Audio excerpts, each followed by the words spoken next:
Take us to the beginning of that fourth quarter. The Nuggets had the lead, and your team, led by Duncan Robinson, hitting a bunch of shots in that spot. Take us to the beginning of that fourth quarter. The momentum really seemed to turn. Yeah, Duncan came out aggressive. One thing about Duncan, he's been, consistent in his playoff run. He's going to get shots up, and once he gets going, he sees the ball go through the net. Is really good. Coming into this game, looking at what transpired in game one, what did you guys think definitively you needed to do to win game two? Play more physical. I think the Nuggets in game one were so much more physical. They were really ready to play. I think we didn't come out with the physicality. Tonight, we came out with the physicality to start the game as starters. Second unit, we didn't play too well, but they got us back into the game in the second quarter. But we found a way to win the game. I was going to ask you if you heard the phrase, play with more force a few times in those 2 days, Kyle. Yeah. Because, that is a consistent theme of the people talking about heat culture. Mm-hmm. That's a big part of it. Yeah. We didn't play as aggressive with force as we wanted to in game one.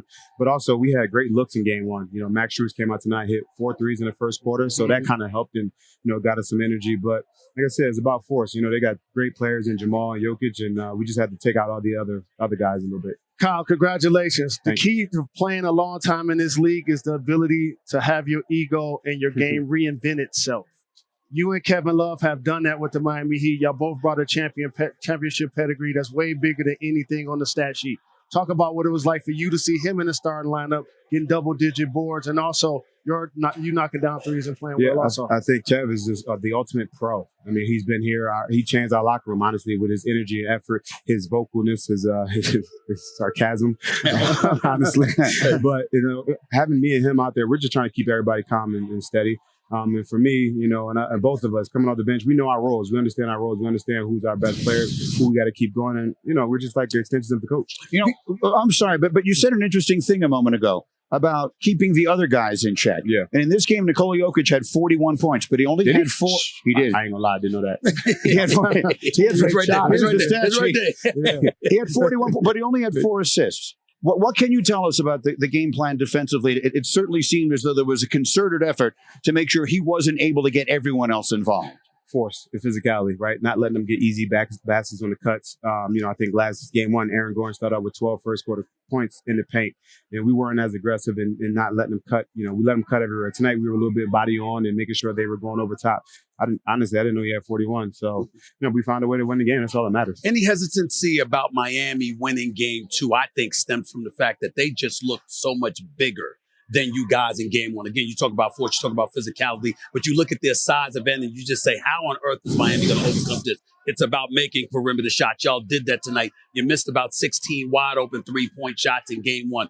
Did you guys look at that and say, excuse me, we're not going to miss these shots again? That's all we got to do in order to win game two. That's part of it. And that's a great coaching adjustment, bringing Kevin Love in the starting lineup. Yep. Honestly, that's a great coaching adjustment. But our team is ready for anything. We can go small, we can go big, and we got everything. And like you said, we knew we got great open looks in the in game one. And we just had to continue to stay with our game and our game plan. You had so many people contribute. I think you guys had like 10 guys in the game in the first quarter. But you had so many contribute. Kyle, I know you weren't in there very long, but the locker room after the way you won, you've been through this so many times. Is there such a thing as momentum? I think we just continue to stay the course. We don't get too up, we don't get too down. We stay level. And I think our locker room is we're built on just guys with chips on their shoulders, and we just want to continue to prove people wrong. What about Bam's versatility? I seen him block a shot on Jokic one-on-one, create offense for teammates, knock down jump shots, grab rebounds, hustle, diving into the stands. Celebrate Bam. Yeah, he's a phenomenal passer also. Yeah. I think even that block he had on Jamal Murray at the end of the game, it's just his versatility. He can guard big, he can guard smalls. There's a reason we are where we are, and Bam's one of our leaders, and he's our defensive anchor. He anchors everything we do defensively. So, and what he's doing offensively is great also. So, big numbers right there, baby. Kyle, thank you very much for stopping by. Congratulations on a terrific.